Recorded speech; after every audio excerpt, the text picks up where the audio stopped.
नमस्कार, बहुत स्वागत है आपका। आप देख रहे हैं गणेशा धर्मा सन्मार्ग। धनु राशि वालों, 11 मई 2020 को शनिदेव हो रहे हैं वक्री और 29 सितंबर 2020 तक वक्री रहेंगे, तदुपरांत मार्गी हो जाएंगे। और शनिदेव एक राशि में लगभग 2.5 साल तक रहते हैं और इस समय आपकी साढ़े साती का अंतिम चरण चल रहा है। अब जब 11 मई 2020 शनिदेव वक्री होंगे, तब आपके जीवन में इन पूरे 142 दिनों में क्या कुछ प्रभाव पड़ेगा। जब भी शनिदेव वक्री अवस्था में आते हैं तो बहुत कष्ट देते हैं। जिन राशियों पर नज़र होती है उनको बहुत सारी समस्याओं का सामना भी करना पड़ता है और ये मान कर चलिए कि जीवन में उनके सुख शांति समाप्त हो जाती है।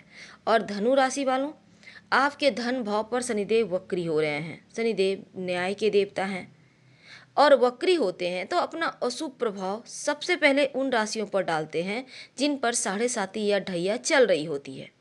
तो ऐसे में आप पर साढ़े साती चल रही है। अब आप सोच रहे होंगे पता नहीं क्या होगा, लेकिन चिंता ना करें। आप सिर्फ यहाँ पर एक बात जान लें कि उन सभी काम को वक्री होकर आगे बढ़ाने की शक्ति आप में प्रदान करते हैं जो आपके पीछे छूट गए हैं। अब मान लेते हैं आपके कोई काम अधूरे रह गए हैं, वो आपका फिर से बढ़ेगा। आप विद्यार्थी हैं, आप जॉब प्राप्ति के लिए प्रयासरत हैं, आप नहीं कर पाए, फिर से आप आगे बढ़ेगा। यानी यहाँ पर आपका डूबा हुआ फंसा हुआ धन भी आएगा, तो आप इसके लिए ट्राई कर सकते हैं, चाहे जैसे भी आए पर आएगा ज़रूर। अब ऐसे में 11 मई से 29 सितंबर तक आप धनु राशि वालों पर क्या प्रभाव पड़ेगा। देखिए, सबसे पहली बात तो आप साढ़े साती होने के बाद भी लकी हैं, क्योंकि ये उतरती हुई साढ़े साती आपके लिए सफलता दिलाने वाला है।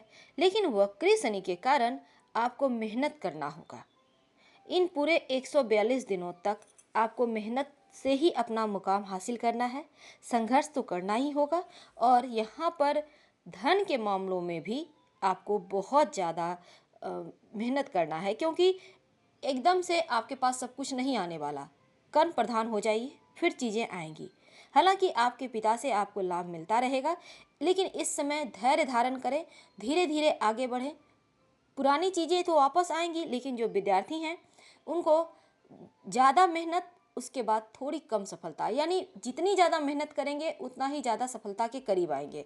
तो दिन रात एक कीजिए अगर आप तैयारी कर रहे हैं किसी चीज़ की तो। और आप जॉब करते हैं, यहाँ पर बहुत संभल के रहें, किसी से बात विवाद ना करें, वाणी पर कंट्रोल बनाए रखें तो बेहतर होगा, क्योंकि इस समय आपकी वाणी में भी ओज है, एक वेट है, पर बहुत सारे लोग आपसे जलने वाले भी हैं। तो ऐसे में कभी कभी क्रोधवश कुछ निकल जाएगा, तो उससे संभलिए। अगर आप व्यापारी हैं, पार्टनरशिप में व्यापार है, तो खासकर यहाँ पर बहुत संभल कर रहिए और कुछ भी बोलने से पहले बचिए। अपने काम से प्यार कीजिए। दूसरी बात, हमेशा ही आप पॉजिटिव सोच के साथ आगे बढ़िए। जहाँ तक संभव हो पैसों का मैनेज खुद अपने हाथों से करें।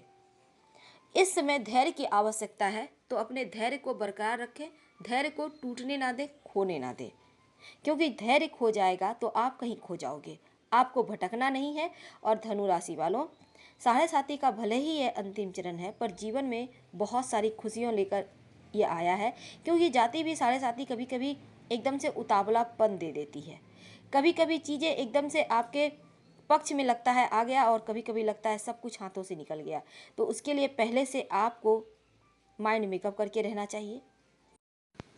थोड़ी बहुत धन से जुड़ी हुई समस्याएं रह सकती है, लेकिन एक बात है कि दैव योग से कोई भी काम आपका रुकेगा नहीं।